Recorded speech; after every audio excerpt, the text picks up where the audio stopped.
Yun mga paps, mga guysy, ayan, sagutin ko lang po yung comment ni sir. Ayan o. Ano pwede gamitin kapag walang circuit remover? Ito po yung video natin na nilinisin ko o gagrasahan ko yung bearing ng ng crankcase natin, panggilid crankcase bearing. Meron nung kasing lock na yung circlip niya. So kailangan tanggalin yan para matanggal mo yung cover ng bearing. Sinatanong ni sir kung wala daw siyang ganun. Circlip ito kasi yun, no? Kung wala daw siyang ganito, circlip remover na from open to close. Okay? Sir, pwede mong gamitan yan ng ng flat screw or kahit ano yung manipis lang, no? So, sisikwatin mo siya pero sir, mahirap. Mahirap siya.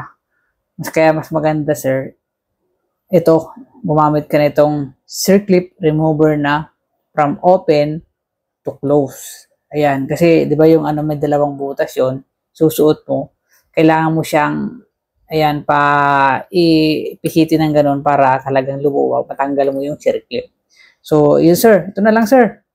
Mura lang naman to para mapadali yung mo pagtanggal mo ng circlip. Okay? Ang bibilihin mo sir, ganito ha.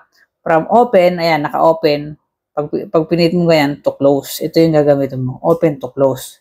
Okay, sir? Ganito ang bibilihin mong circlip remover. Nandiyan yan sa basket, sir. Ayan mag-check out ka na lang para hindi ka na mahirapang magtanggal ng circlip. Okay, sir? Thank you very much.